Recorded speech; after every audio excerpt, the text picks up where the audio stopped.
방송에서 제공하는 투자 정보는 투자 판단에 대한 조언입니다.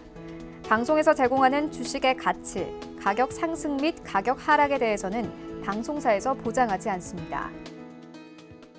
이 시각 헤드라인 뉴스입니다. 정부가 한국 경제에 빨간불이 켜진 것으로 진단했습니다. 내수와 수출, 고용 부진의 삼중고를 겪고 있는 상황에 3차 추가 경정 예산 등으로 재정을 풀고 고용 안전망을 확충하는 대책이 시급하다는 지적이 일고 있습니다. 호베르투 아제베두 세계 무역기구 사무총장이 갑작스런 조기 사임 계획을 밝히며 WHO가 혼란에 빠졌습니다. 미국과 중국의 무역 갈등이 재점화되는 시점에 나온 결정이어서 배경에 관심이 쏠립니다. 세계 1위 반도체 파운드리 업체인 대만 TSMC가 미국 애리조나에 신규 공장을 건설할 예정이라 밝혔습니다.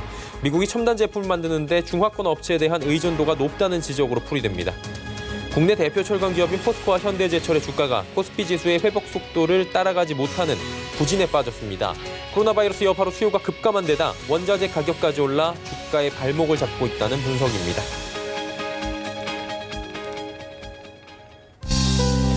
시청자 여러분 안녕하십니까. 오늘장 내일장 출발하도록 하겠습니다. 서정덕입니다. 일단 시장은 반등을 하려는 움직임이 보여지고 있습니다. 전일 미국 시장 같은 경우에 2거래일 연속 강한 조정을 받은 뒤에 급반등을 했습니다. 사실 미국 증시는 요즘에 롤러코스터고요. 종잡기가 좀 어렵습니다. 우리 시장보다도 변동성이 더 강해져 있는 상황입니다. 어제 하루에만 다우 같은 경우에는 위아래로 한 3.5% 이상을 움직였던 상황이었고요.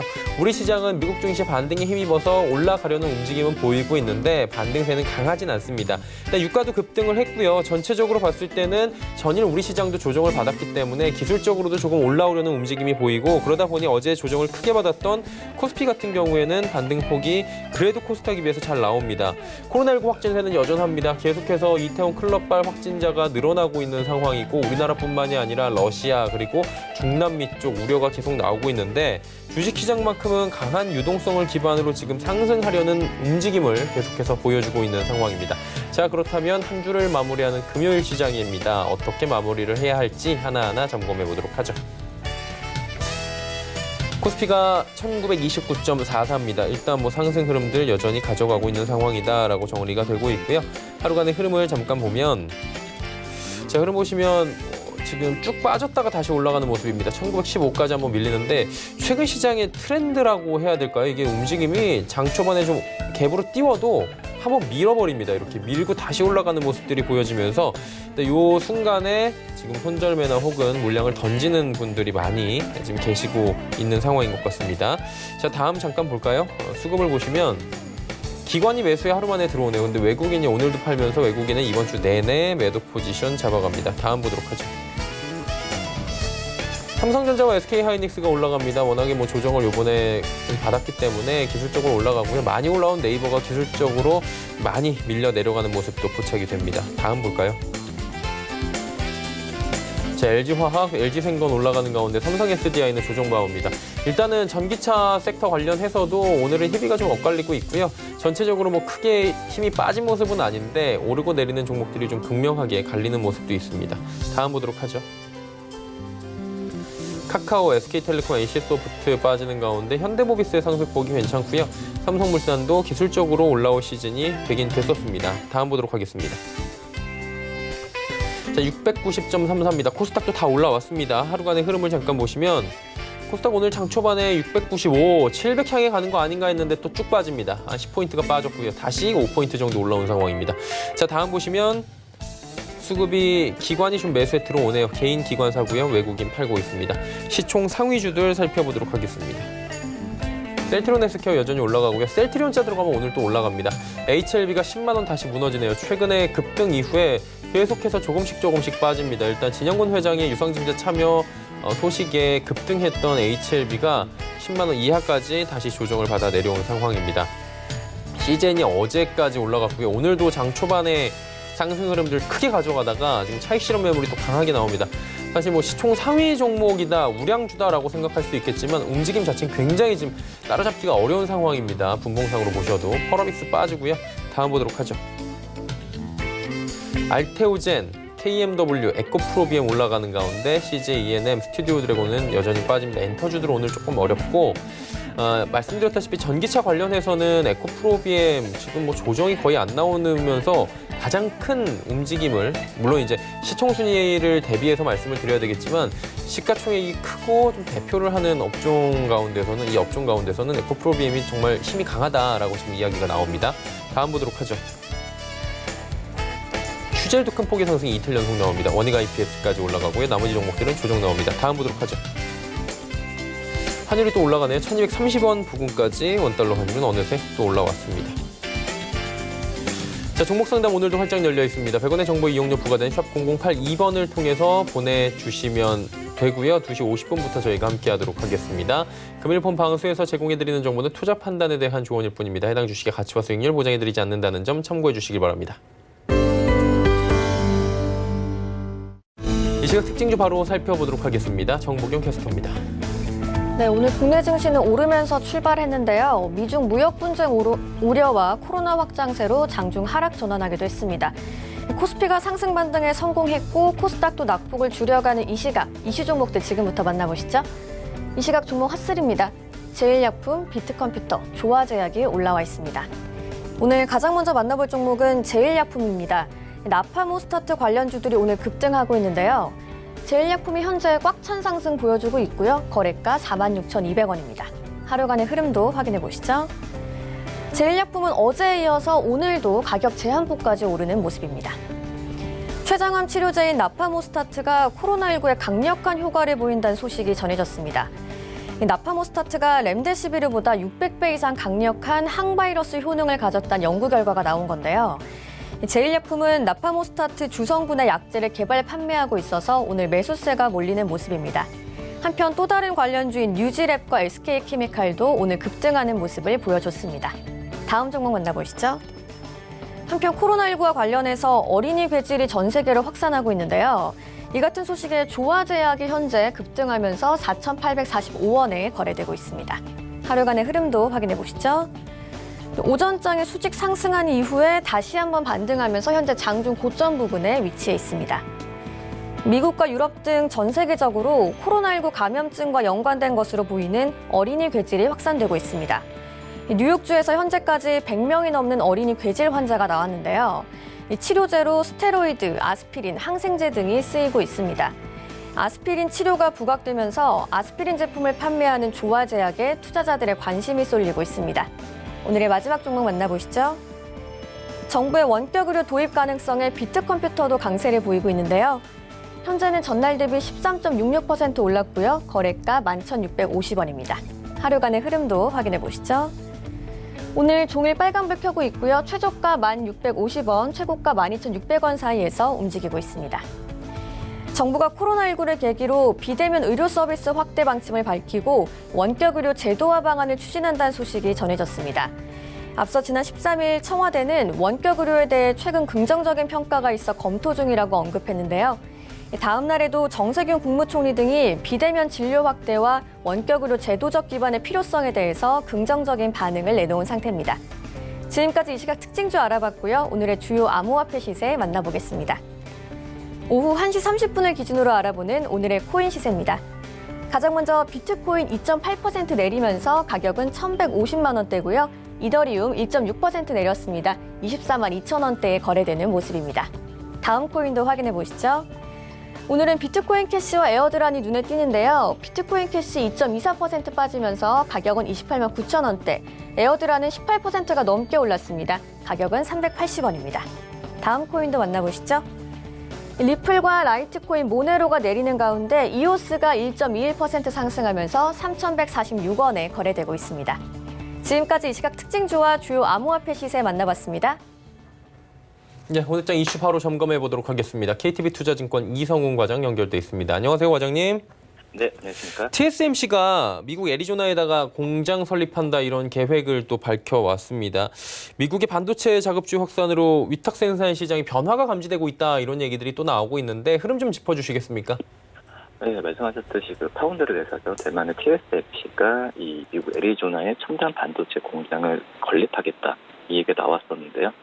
우선 이 TSMC 같은 경우에는 아시다시피 세계 최대 파운드리 회사입니다. 파운드리 하면 이제 반도체 위탁 생산 업체라고 볼 수 있겠는데 애리조나 공장의 건설 계획을 확정했고 오늘 발표할 예정이라고 볼 수 있겠고요. 발표했다고 볼 수 있겠고 TSMC가 지금 건설하는 새로운 파운드리 공장은 빠르면 2023년 말부터 반도체를 위탁 생산할 것으로 좀 전해지고 있고요. 애리조나 공장 건설에 최소 100억 달러 이상이 투입될 것으로 보여주는데 구체적인 예산 투입 규모나 미국 정부의 보조금 혜택 지원 여부 등은 아직 확인되지 않았습니다. 우선 언론에서는 이 새 공장에 생산되는 제품은 TSMC가 최근 몇 달 전부터 대만 공장에서 가동을 시작한 5나노미터 트랜지스터를 가진 칩이 될 것이라는 부분을 예측을 했고요. 코로나19로 어떻게 보면 공급망 위기 속에 지금 미국이 그 부분에서 타격을 받았는데 이 아시아에 의존한 반도체의 안정적인 수급을 위해서 어떤 자족을 지금 강조하고 있는 상황이라고 볼 수 있겠습니다. 특히 이제 미국 국방부와 상무부 같은 경우가 이 대만의 TSMC의 미국 내 공장을 건설하라고 압박해왔는데 이 TSMC가 애리조나의 공장 짓기로 하면서 압박이 효과를 발하는 것으로 판단이 되고 있습니다. TSMC 같은 경우는 전 세계 파운드리 시장 점유율의 50% 이상을 차지하고 있고요. 퀄컴과 애플 같은 미국 대기업들이 TSMC의 반도체 생산을 주문한다고 볼 수 있습니다. TSMC가 지금 미국에 파운드리 공장 건설하면은 미국은 한국과 대만, 또 중국 등에 대한 반도체 공급 의존도를 낮출 수 있다고 볼 수 있겠고요. 이거에 대한 우리나라 업체들도 한번 살펴봐야 되는데 대표적으로 삼성전자죠. 삼성전자 같은 경우에는 이 미국의 어떤 반도체 공장에 대한 설립 부분을 그동안 미국 측으로부터 계속 요구를 받아왔던 상황이라고 볼 수 있겠고요. 설립이라기보다는 증설이라고 볼 수 있겠죠. 이 미국 오스틴에 있는 파운드리 공장, S2 등 쪽에서의 증설 압박을 지속적으로 받아왔었는데 이 삼성전자 측은 상대적으로 좀 자유로워질 가능성이 크다라고 볼 수 있겠습니다. 굳이 TSMC가 짓는다면은 삼성까지 나설 필요가 없다라는 입장이고요. 또 이제 하해를 비롯한 어떤 중화권 업체들로부터 물량을 삼성전자 더 많이 수주하게 될 가능성도 있다라는 부분입니다. 우선 지금 현재 14나노 공장에 머물러 있는 현재 상황인데 이 중화권 업체들이 프리미엄 제품에 대해서는 미국 측 손을 들어준 TSMC보다는 삼성전자 파운드리를 이용할 가능성이 크다는 부분이고요. 말씀드렸을 때 TSMC가 파운드리 시장 점유율 51.7%를 차지하고요. 삼성전자는 17.8%로 2위를 차지하고 있는데 이런 부분에 있어서 주가에 대한 긍정적인 요소가 되지 않을까 판단되고요.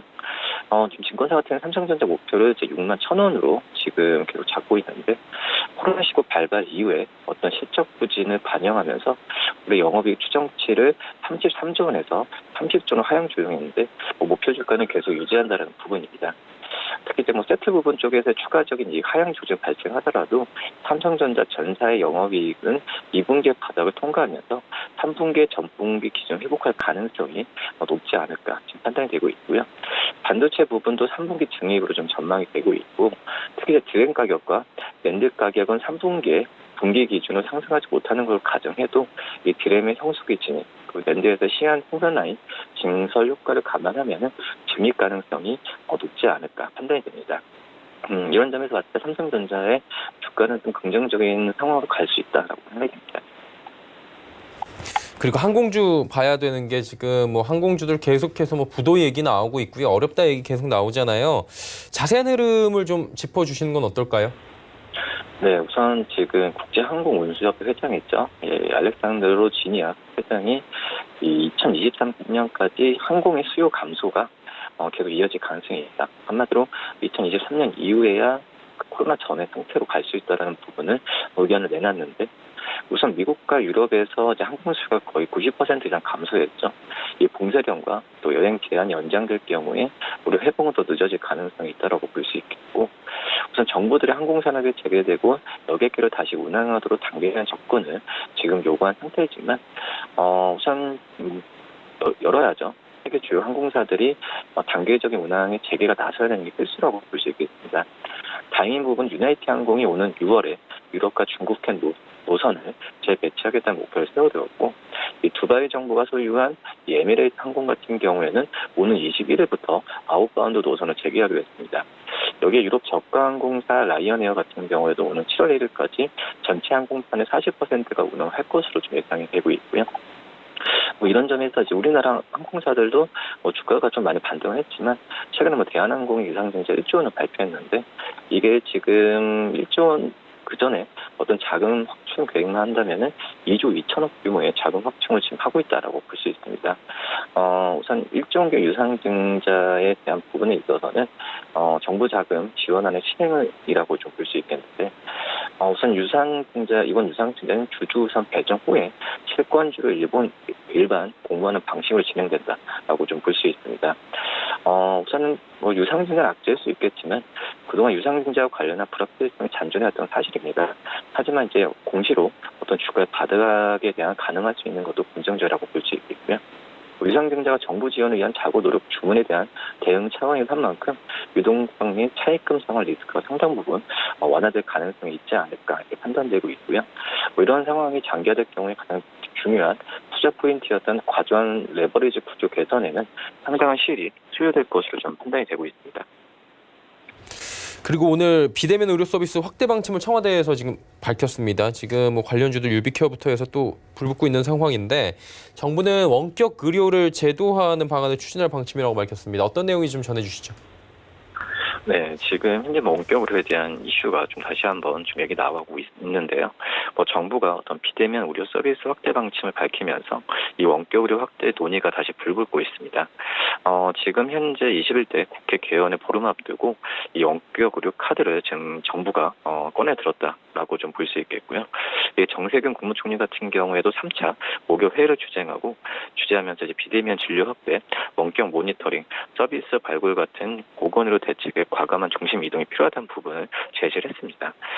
이런 점에서 관련 주들을 선별하는 작업이 더 필요하지 않을까 지금 판단이 되고 있고요.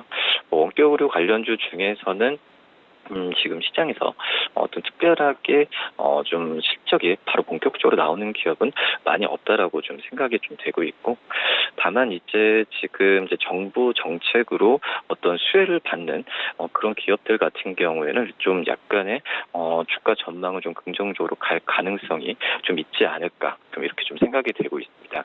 역시 관련주로 한다면 유비케어, 비트컴퓨터, 인성정보 같은 그런 기업들이라고 볼 수 있겠고요.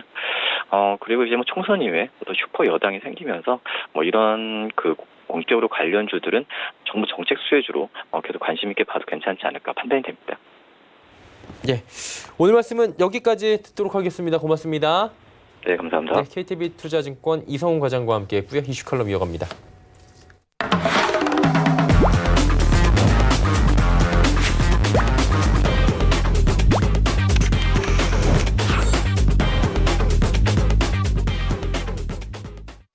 이슈 칼럼 시간입니다. 샘플러스 박원재 위원과 함께합니다. 어서 오세요. 네, 안녕하세요. 예. 일단은 뉴욕주도 지금 단계적으로 봉쇄 완화를 15일부터 한다고 했는데 하는 것 같아요. 분위기 보니까. 해야 될 것 같아요. 조금씩 하는 것 같고요. 네. 근데 이제 이번 주에는 그런 얘기가 많이 나왔잖아요. 네. 락다운 해제가 너무 이른 거 아니었냐. 네. 우리나라도 그렇고 네. 독일도 그렇고 네. 중국도 그런데 이 부분은 어떻게 보시는지 궁금하네요. 기본적으로는 좀 산업 구조가 우리하고는 좀 틀리죠. 예. 미국은 서비스 중심의 산업이고 서비스 중심의 산업인데 락다운을 하면은 네. 사람들이 생계를 이어갈 방법이 없죠. 그런데 이제 우리는 그냥 참으면 되는데 미국 사회는 참을 수가 없어요. 그거를 정부에서 소득 보전을 해줘야 되고, 그러니까 정부도 고민이 있는 거죠.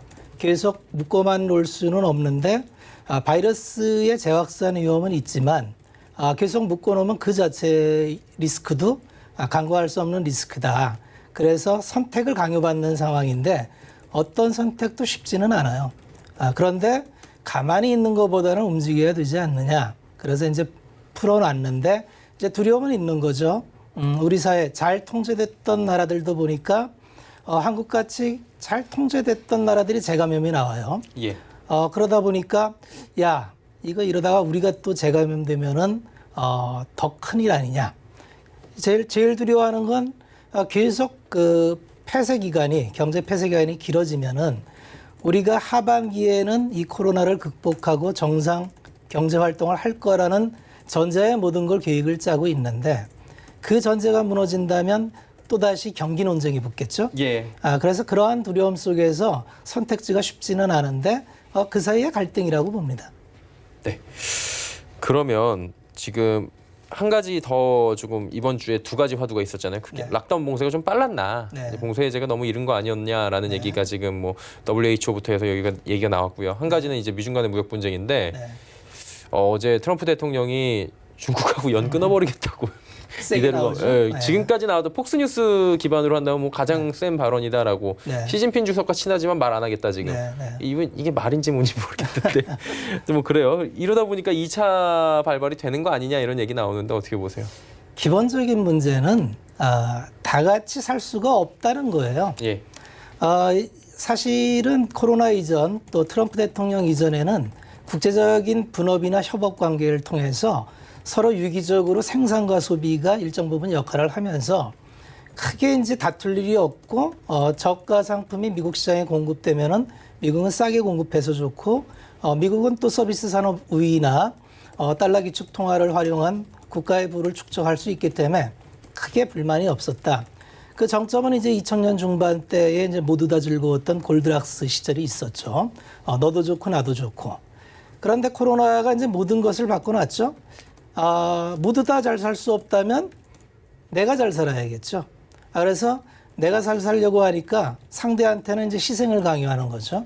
그래서 이제 작년 말에 미중 무역 스몰 딜을 할 때도 실질적으로 내용을 보면은 미국은 딱히 양보한 게 없고 예. 중국한테 일방적으로 그렇죠. 우리 물건을 사 그랬는데 이제 트럼프 대통령이 불만을 제기하는 건 너 왜 사기로 한 거 지금 집행률이 이거밖에 안 돼. 예.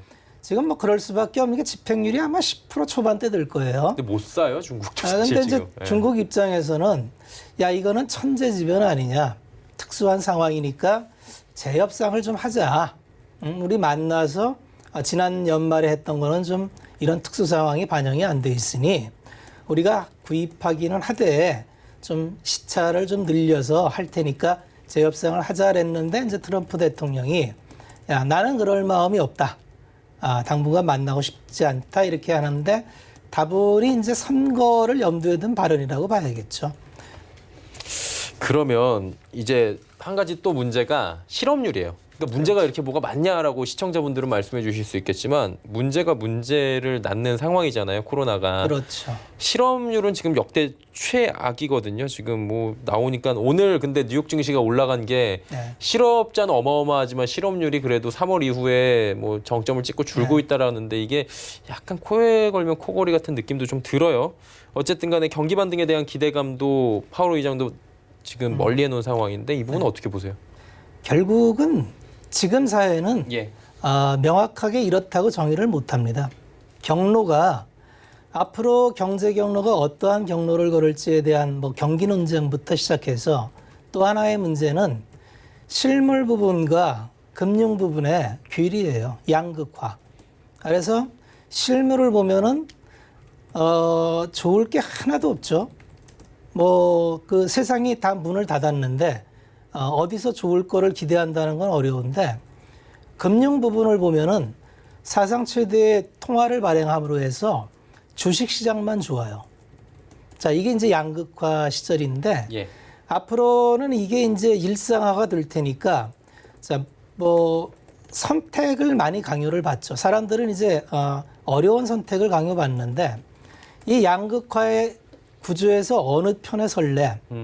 그러니까 지금 실물이 안 좋다 보니까 자본 효율과 노동 효율이 극단적으로 차이가 나겠죠. 예. 임금은 오를 수가 없겠죠, 구조적으로. 그렇죠. 고용 유지해 주는 것만 해도 고마운 다행이고. 일인데 무슨 임금 상승률이냐. 그러니까 임금 소득은 늘어나지 않는데 이쪽 자산 사이드를 가보니까 뭐 이런 통화의 홍수 속에서 자산 가격은 우리나라 코스피 시장만 봐도 눈만 뜨면 쏠림으로 해서 오릅니다. 그렇죠. 자, 상대적 박탈감이 이제 극단적으로 나오고, 근데 또 돈이 몰리는 쪽도 이제 그 자산에 대한 평가가 또 극단적으로 갈립니다. 맞아요. 그래서 자산이 이게 이제 금리가 제로 금리고, 돈은 많아요. 그러면 과거 같으면은 이제 우리나라 시장에서는 저 PBR이라 해서 청산 가치 대비 싼 것이 그렇죠. 좋았어요. 0.4짜리. 그래서 야, 이건 너무 싼 거 아니야? 그래서 이제 이건 뭐 언젠가 올라갈지 사두면은 올라가니까. 그런데 이제 이 자산에 대한 평가가 그동안 벌어놨던 돈에 대한 평가가 기회비용 측면에서 봤을 때 지금 돈이 없질 않죠. 그렇죠. 돈이 많아요. 근데 그 돈을 누구도 안 쓰죠. 예. 그 돈을 쓰려면 이제 투자 요인이 있어서 내가 이 돈을 제로금리로 차입을 해서 얼마든지 사업을 벌려서 더 큰 부를 창출할 기회가 있다면 차입을 하겠죠. 그런데 그런 투자의 기회가 안 보이니까 아무도 그 돈을 안 쓰고 미국 채권만 사죠. 그래서 돈이 그냥 자산시장에서만 빙빙 돌고 예. 그러다 보니 상대적으로 자산시장 중에서 우월한 성장주 쪽으로만 극단적으로 돈이 몰리는 현상이 지금의 전 세계의 자산시장이고 우리나라 시장이 세계에서 가장 쏠림의 혜택을 받는 중이죠. 그래서 투자자분들도 선택을 강요받는 거예요. 어느 쪽에 쓸래? 그런데 참 어려운 문제입니다. 그래서 이 문제를 전부 한 번에 선택하려면 굉장히 어려운 문제예요. 그렇죠. 그건 누구도 모르는 거니까. 그런데 완전히 발을 빼면 소외되는 문제가 있어요.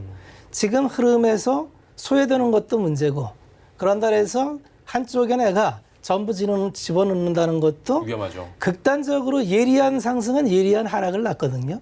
그래서 그 항상 좋은 것만 보지 말고 또 여기서 분위기가 반전됐을 때 이격 조정이 얼마나 될까 이런 걸 생각하신다면 각 개인이 상황에 맞게 선택을 하셔야 되는데 밸런스를 좀 잡고 하시면 문제가 없겠다는 생각이죠. 소외되지도 말고 그런다고 너무 과하게 하지도 말고 그 정도 중도를 찾아야겠죠.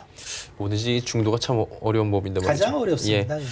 중국 쪽 이제 좀 여쭤볼게요. 다음 주에 저희가 지켜봐야 하는 게 양회잖아요. 네. 전인대랑 뭐 지금 있는데 이게 여기를 봐야 되는 이유는 중국에서 어떠한 경제 성장률을 올리기 위한 여러 가지 또 기치를 네. 다질 거란 말이에요. 포부를 밝혀내고.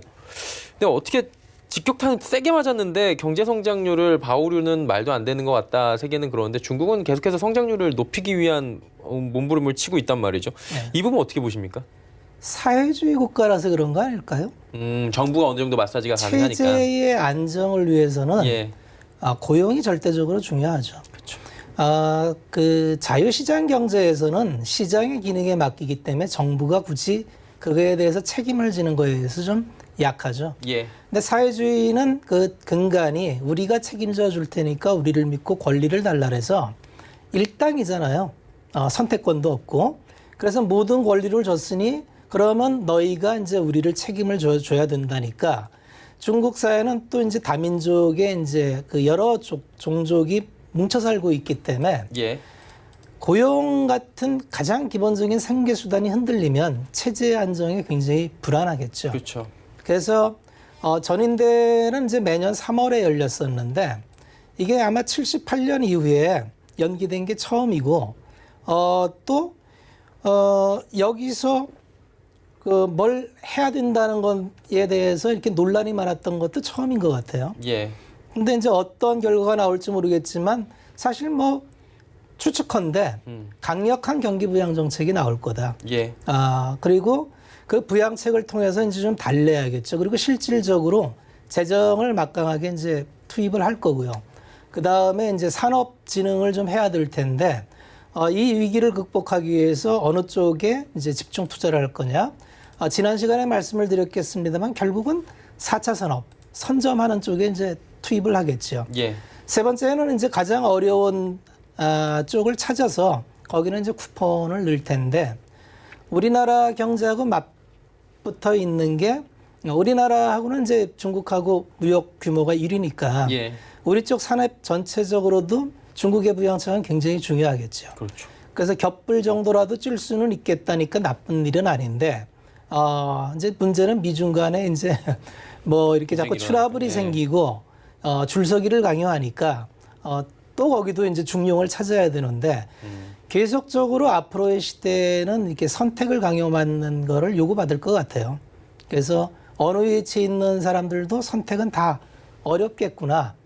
그렇게 생각하시면 될 것 같고 아마 1분기 총생산이 이제 마이너스 6.8로 나왔더라고요. 예. 중국이.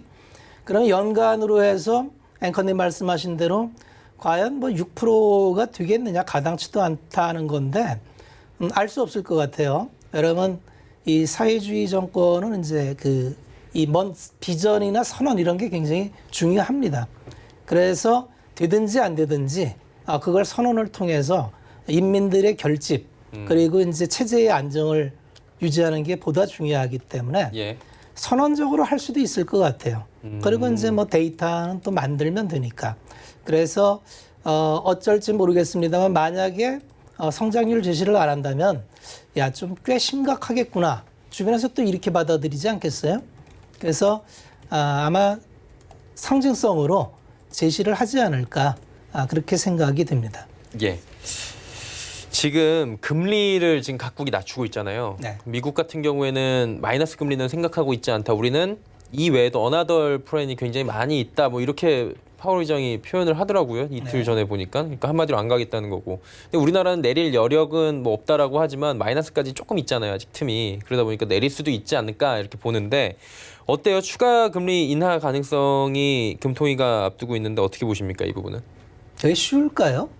저는 어려울 거라고 보거든요. 기본적으로 이제 이머징 국가는 룸은 있죠. 그쵸. 있는데 이 마지막 카드일 수 있잖아요. 이걸 쓰면은 다음 카드가 없는 거예요. 그런데 예. 썼는데 다음에 우리가 예측하지 못하는 또 다른 게 외상 변수가 나오면 그럼 중앙은행은 뭘 해야 되죠? 그렇죠. 결국은 개인적인 생각으로는 쓰는 게 그렇게 현명하지 않다는 생각을 좀 갖고 있고요.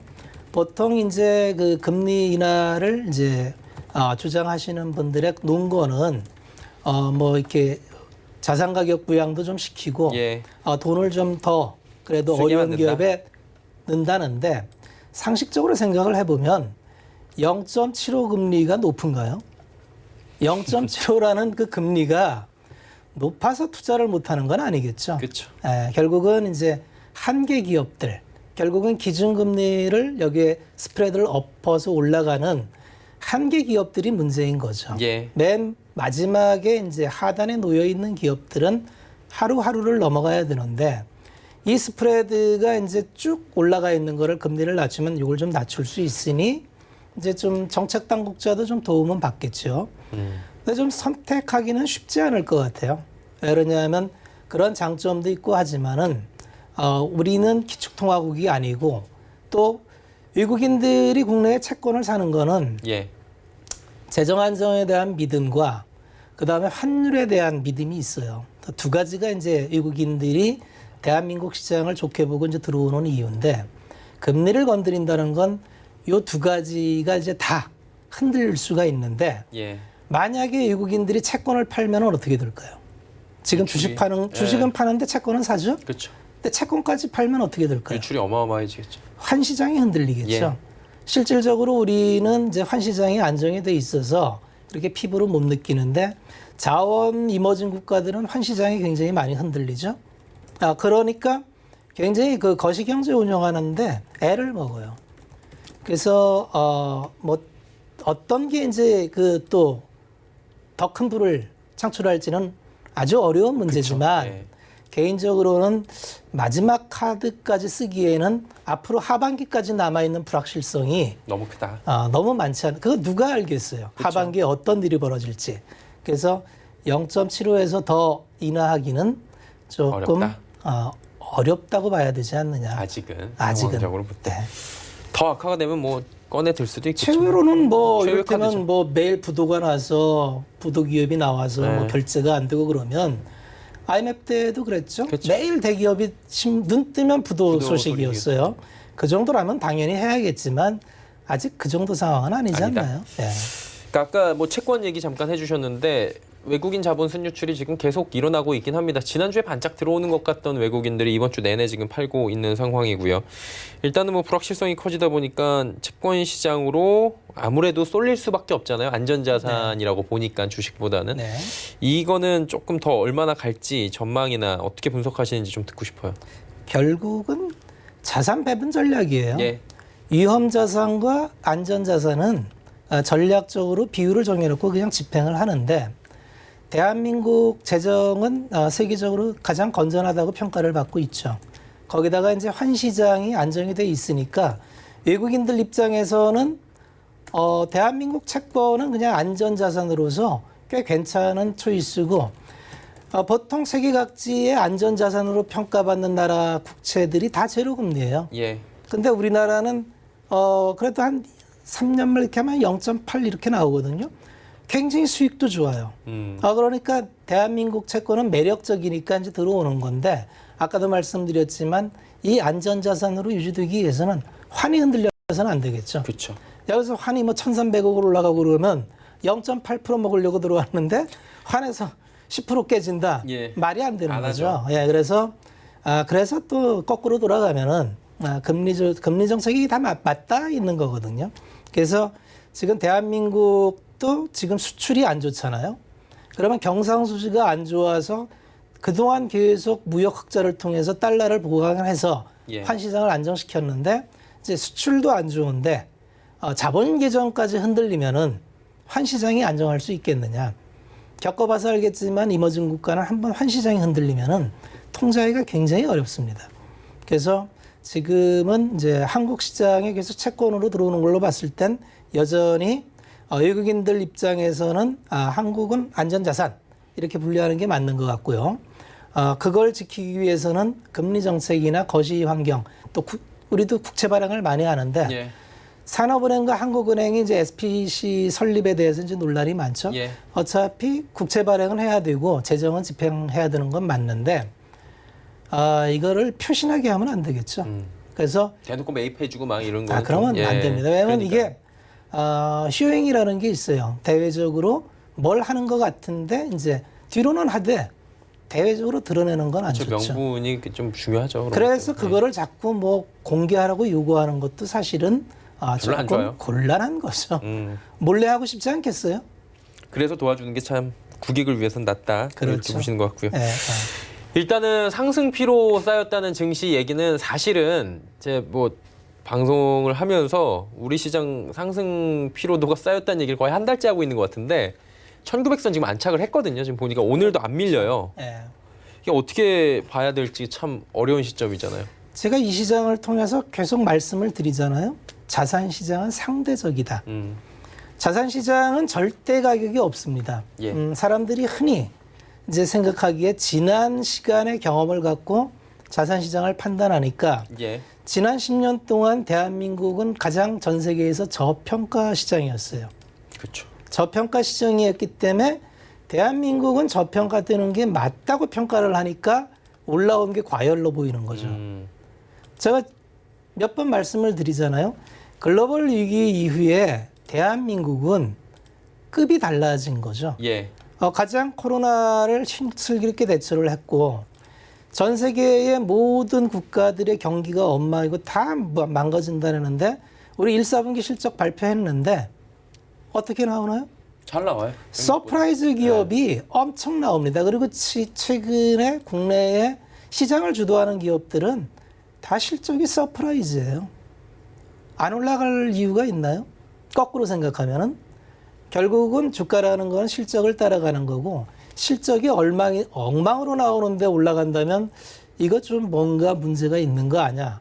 뭐 이렇게 접근하실 수 있지만 지금 실적은 잘 나오는 기업들, 뭐 인터넷 기업이나 정부에서 정책으로 밀고 있는 기업들. 근데 이런 것도 앞으로 정부에서 자원을 배분을 통해서 육성을 하려고 하는 의지를 갖고 하기 때문에 앞으로 성장성이 어느 정도 담보돼 있지 않겠어요? 그렇게 본다면은 우리가 스스로 과거에 우리가 PBR 대비 0.67이었으니까 예. 이게 우리의 밸류다라고 할 필요는 없다는 거예요. 우리가 글로벌 스탠다드 밸류로 1을 잡아도 예. 대개 1 이상에서 노는 OECD 국가가 많죠. 1을 잡아도 지난 시간에 말씀을 드렸지만은 그냥 2,500이죠. 예. 그러니까 이 자산의 상대 가치의 개념을 따른다면은 지금은 또 유동성이 국내 부동산이 막히면서 일로 많이 아주 작은 자금, 그 작은 자금이에요. 부동산 자금은 5,000조고 주식은 시가총액이 1,500조예요. 그럼 부동산 자금에서 몇 프로의 자금만 이쪽으로 네. 넘어와도 웰스 이펙트가 나오는 거고 지금 실물이 어려운 상태에서는 아까도 말씀드렸지만 임금 인상이 어려워요. 예. 그럼 어디선가 소득을 창출해야 되는데 웰스 이펙트를 누릴 때는 주식시장밖에 없습니다. 그래서 선택을 하셔야 되는데 성장주에 일정 부분 들어가 있는 거는 나쁜 선택은 아니라고 봐요. 다만 이제 한번 이렇게 달리기 시작하는 달리는 열차에 올라타면은 잘못하면 이제 튕겨져 나가면 크게 다치거든요. 그래서 그 본인이 생각한 어떤 거를 리스트업을 했다가 좀 멈춰 있는 순간에 본인이 생각한 비중을 얻는 거는 나쁘지 않은 선택이겠다. 그렇게 정리를 해드릴게요. 예, 알겠습니다. 현 시장 상황에 대한 이야기까지 함께 나눠봤고요. 박원재 전문위원과 함께했습니다. 고맙습니다. 예, 종목 이야기 바로 출발해 보도록 하겠습니다.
예, 종목 이야기 바로 출발해 보도록 하겠습니다. 벤자민 투자연구소의 신일섭 소장 연결돼 있습니다. 어서 오세요. 예, 금요일 시장인데요. 예, 어떤 종목들이 또 괜찮을지 들어보도록 하겠습니다. 네, 전화 연결 상태가 잠깐 지금 고르지 못한 것 같거든요. 전화 연결되는 동안에 잠깐 오늘 이야기를 해보도록 하겠습니다. 신일섭 소장 같은 경우에는 지난 시간에 파세코를 추천해 주신 바가 있고요. 이 종목에 대해서도 오늘 리뷰가 바로 들어가고 단기 접근 종목도 함께 이야기를 나눠볼 예정입니다. 오늘 보시면 지금 코스피, 코스닥 모두 다 상승 전환에 성공했고 코스닥은 690선 다시 회복을 하고 있는 상황입니다. 예, 바로 연결이 됐다고 하는데요. 만나보도록 하죠. 신 소장님. 네. 예, 바로 들어가 보도록 하죠. 연결이 안 됐었나요? 예, 전화 그, 부분이 조금 네. 끊겨 있었어요. 네, 코로나19 사태로 인해서 나비 효과가 엄청나게 일어난 것 같습니다. 지금 우리나라 시가총액의 지도가 바뀌어버리고, 그렇죠. 네이버와 카카오라는 신사업 분야가 워낙에 원래 강했지만 더욱더 공고해지면서 지금 현대자동차라든가 포스코라든가 SK텔레콤이라든가 이런 그렇죠. 이런 전통적인 강세 종목들이 다 시가총액이 밑으로 내려갔습니다. 이게 이 현상이 코로나19 이 국면에만 국한될 것 같지는 않거든요.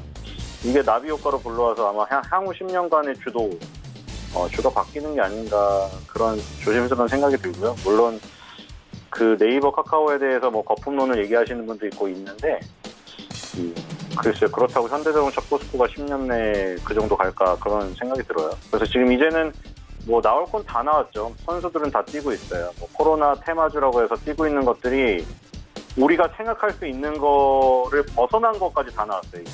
제가 얘기를 많이 나눠보라고 했잖아요. 그러니까 처음에는 그냥 되게 단순한 데로 시작했죠. 코로나가 터졌대. 야, 마스크랑 손소독제 사야지. 이게 가장 먼저 떠오르는 생각이었잖아요. 거기부터 시작해서 사실 마스크, 손소독제, 그다음 진단키트, 치료제, 백신. 원래 이런 순서대로 왔는데 이제 거기서 이제 산업으로 움직여버리니까 이제 산업들이 터진 거죠. 온라인 교육, 온라인 쇼핑, 새벽 배송, 그렇죠? 원격 의료, 많이 나왔어요. 그러다 이제 치료제 백신은 이제 개발 중이고, 한미약품이 또 어그러졌잖아요. 사노피한테. 그러니까 얼마나 힘든지 아시겠죠? 항상 그거를 제약바이오에 투자하는 사람들은 그냥 당일 투자하기 때문에 어제 시젠 상한가하고 이러니까 뛰어드는데 또 그걸 걱정하는 사람들은 그런 걱정을 하는 거예요. 주기적으로 한 번씩 어그러지잖아요. 정말 어려운 일이죠, 이거. 신약 개발이 얼마나 어려운가요, 지금. 우리 신라젠 지금 굉장히 좀 비참하게 됐고, 그쵸? 코오롱 티슈진도 비참하게 됐고요. 그리고 지금 한미약품 같은 거대한 제약사도 임상 3상에서 또 어그러지잖아요. 우리나라 한미약품이 엄청 큰 것 같지만 엄청 그 다국적 제약사 큰 데에 비하면 미미해요. 그렇기 때문에 저런 일을 당할 수가 있다는 거, 그게 지금 계속 분기마다 한 건씩 나오는 것 같아요. 그러니까 얼마나 어려운가 그거는 알고 해야 돼요. 그게 한 번 터지면 그동안의 모든 게 물거품이 돼버리잖아요. 주가고 뭐고. 그렇죠. 그러니까 지금 같은 경우 이제 어디까지 왔냐면 치료제 백신은 이제 개발 중이라 뭐 어떻게 개발되는지 모르겠어요, 이제. 그렇죠. 사람들이 이제 모르고 언제 개발될지 알 수가 없고, 이제는 면역을 길러야겠다. 치료제 백신을 언제 기다리고 있겠어요. 그리고 길리어드 사이언스에 렘데시비를 투여한다고 해도 뭐 500만 원 내야 된다는데, 그러니까 면역이 강한 사람들은 덜 걸리거나 걸려도 금방 낫잖아요. 그러니까 그 방법밖에 없는 거예요. 홈쇼핑에서 비타민 사 먹고 무슨 크릴 오일이거나 뭐 사 먹고, 그 고려제약은 면역 증강제 이뮤 골드액을 판매하기 때문에 요즘에 면역 증강제 그 관련해서 지금 뜨는 거예요. 그래서 뭐 노바렉스, 고려제약 지금 다 가는 게 그쪽 라인으로 가는 거예요. 여기 고려제약은 손절가 9,000원, 목표가 12,000원입니다. 두 번째 종목은 노바렉스입니다. 노바렉스도 지금 최근에 굉장히 잘 갔죠. 이거 다 마찬가지인데 이제 면역을 길러야겠구나 이런 생각이 든 거예요, 사람들이. 사실 평소에는 그냥 부모님한테 효도 선물로만 줬죠. 홍삼 드리고, 뭐 눈에 좋다고 루테인 드리고, 뭐 그 무릎에 좋다고 글루코사민 드리고, 그리고 뭐 몸 장에 좋다고 유산균 드리고, 그러다가 이제 나도 급해진 거예요. 20, 30대도 안정권이 아니거든요. 그래서 계속 시켜 먹는 거예요. 노바렉스는 CJ 제일당 뉴트리 등 200여 개의 고객사를 가진 OEM 전문 업체고, 코로나19 사태로 인해서 이 면역력이 더 그 어떤 부각이 됐어요. 그러니까 면역력이 강한 사람은 증상이 약하게 나타나고 완치 속도도 빨라요. 그러니까 이거는 뭐 걸린 다음에 치료제 맞는 거는 끔찍한 일이잖아요. 맞죠? 지금 면역력 약한 사람들이 걸려버리면 그 다음 어떻게 됐어요? 사실 임상시험 대상이 돼버리는 거예요, 이거는. 근데 그 임상시험 대상이 되는 게 신약이 아니에요. 그냥 기존 약물을 재창출하던가 막 보충제를 맞던가. 아니 어차피 지금 뭐 살 그 시간이 별로 안 남았기 때문에 뭐 어떻게 할 수가 없는 거예요. 그냥 있는 대로 다 해봐야죠. 뭐 혈장 치료를 하던, 사람들 피를 뽑아서 혈장 치료를 하던, 항체 치료를 하던 막 해보는 건데 그 상황까지 가면 끔찍하잖아요. 그러니까 이제 면역을 길러야겠다는 생각이 점점 더 강화되면서 이런 노바렉스 같은 이제 건강기능식품 만드는 회사가 엄청나게 성장을 지금 하고 있는 거예요. 그래서 노바렉스도 지금 고려제약과 함께 보면 될 것 같고요. 손절가 32,000원, 목표가 5만 원입니다. 세 번째는 DR잼입니다. 이것도 마찬가지죠. 코로나19가 걸린 다음에 생긴 다음에 이제 방사선 촬영이 늘어나고 있어요. 왜냐하면 폐를 찍어봐야겠다.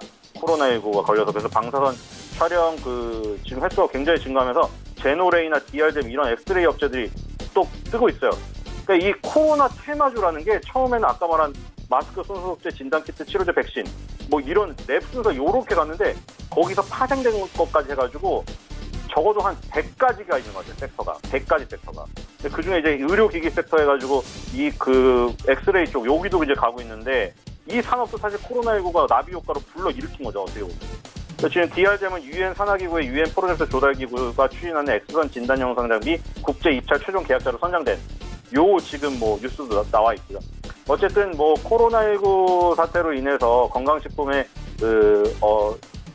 굉장히 관심이 많아지고, 그 다음에 엑스레이 촬영이 많아지고, 다 거기서 파생된 테마 주들이에요. 치료제 백신은 지금 뭐 너무나 뜨겁게 움직이고, 뭐 하루 상한가 갔다가 하루 급락하고 이러기 때문에 이제 정신이 하나도 없고, 이제 뭐 후발로 뜨는 이런 것들을 순환매 관점에서 노려봐야겠죠. DR잼은 손절가 2만 원, 목표가 3만 원입니다. DR잼까지 들어봤습니다. 지난 시간에 파세코 말씀해 주셨는데 흐름 어땠습니까? 네, 파세코 지금 쉬고 있죠. 자, 지금 코로나 테마가 강하기 때문이고, 지금 제일 강원은 온라인 쪽 아닌가요? 지금 NHN 한국사이버결제 같은 거 보면 정말 말도 안 되게 가고 있죠. 지금 어디 끝이 어딘가, 이 산이 높다 했는데 내일은 더 높고 계속 그러고 있어요. 그리고 이제 파스코나 이런 여름 관련주는 그쪽이 너무 강하기 때문에 이제 숨을 죽이고 있는 거죠. 오늘 비도 오고, 그렇죠? 근데 날씨가 또 이제 더워질 거 아니에요. 그럼 다시 살아난다. 어떻게 시작하는 거였죠? 파세코부터 신일전자, 위닉스, 위니아 김체, 그 다음 이제 미세먼지 쪽으로 가서 하츠, 그리고 또 뭐뭐 있어요. 뭐 예를 들어 태경 케미칼, 그렇죠? KC 그린홀딩스, 뭐 KC 코트레 이런 식으로 뭐 그렇게 가는 거예요. 얘기한 대로. 그래서 그런 라인이 지금 이제 숨죽이고 있는 거는 다른 테마가 강하기 때문에 그 테마들이 이제 뭐 힘을 죽거나 소멸되게 되면 또 이제 다른 테마로 가는 거고 계속 옮겨 다니는 거예요. 그래서 잘 보셔야 되고, 뭐 어제 시젠이 그 상한가를 갈 때 이제 다 강했고 시젠이 상한가를 갔기 때문에 1등이었고, 이 여름 관련주에서는 파세코가 되지 않습니다. 파세코를 보면서 다른 여름 관련주를 대응하시면 될 것 같습니다. 그럼 오늘은 어떤 종목이 단기적으로 괜찮을까요? 오늘은 DR잼입니다. 의료기계가 폭등세를 보이고 있고, 그 지금 원격 의료 관련해서 뭐 비트컴퓨터, 뭐 인성정보 또 뭐 있어요. 만츠 케어랩스, 인피니티 헬스케어 뭐 나온 대로 다 불렀어요. DR잼 막 다 의료기기가 지금 굉장히 그 좀 호황기를 맞고 있어요. 그래서 지금 이런 게 어떻게 보면 코로나19로 인해서 더 땡겨진 거죠. 약간 더 미래에 실행될 거였는데 많이 앞당겨졌다. 그래서 아직 기업들이 준비가 안 된 기업들도 있지만, 이러한 현상이 일어나게 되면은 주식시장은 미리 움직이기 때문에 미리 준비가 안 되어 있고 그런 것을 벗어나서 오른다. 그러니까 뭐 그런 얘기 나오죠. 뭐 비트컴퓨터 인성정보 우리나라는 아직 원격으로가 준비가 안 됐다. 하지만 주식은 미리 기대감으로 올라버리기 때문에 엄청 뜨겁게 올라요. 그래서 한쪽에서 그런 우려 때문에 안 오를 수도 있다. 하지만 그 논리보다는 그냥 지금 형성되는 그 분위기 파워가 더 세버리기 때문에 그 움직이는 거에 어떤 토를 달기가 힘든 상황으로 가버린다. 코로나도 마찬가지예요. 치료제 백신이 나올 가능성이 희박한데도 그냥 오르는 거 강하게. 그러니까 묻지도 따지지도 말고 일단 그 데일리로 하시는 분들은 하셔야 되는 거죠. DR잼이 이번 주, 다음 주에는 계속 상승세를 이어가지 않을까 이런 생각이 듭니다. 예, DR잼까지 이야기 나눠봤습니다. 오늘 말씀 여기까지 듣겠습니다. 고맙습니다. 네. 신희섭 소장과 이야기해봤고요. 금일본 방송에서 제공해드린 정보는 투자 판단에 대한 조언이었습니다. 해당 주식의 가치와 수익률 보장해드리지 않는다는 점 참고해 주시길 바랍니다. 저희가 준비한 소식은 여기까지입니다. 잠시 뒤에는 마감 임박 60분의 승부 바로 이어집니다. 함께해 주시길 바랍니다. 고맙습니다.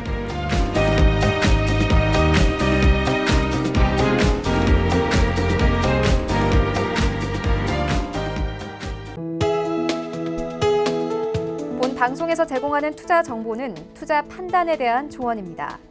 방송에서 제공하는 주식의 가치, 가격 상승 및 가격 하락에 대해서는 방송사에서 보장하지 않습니다.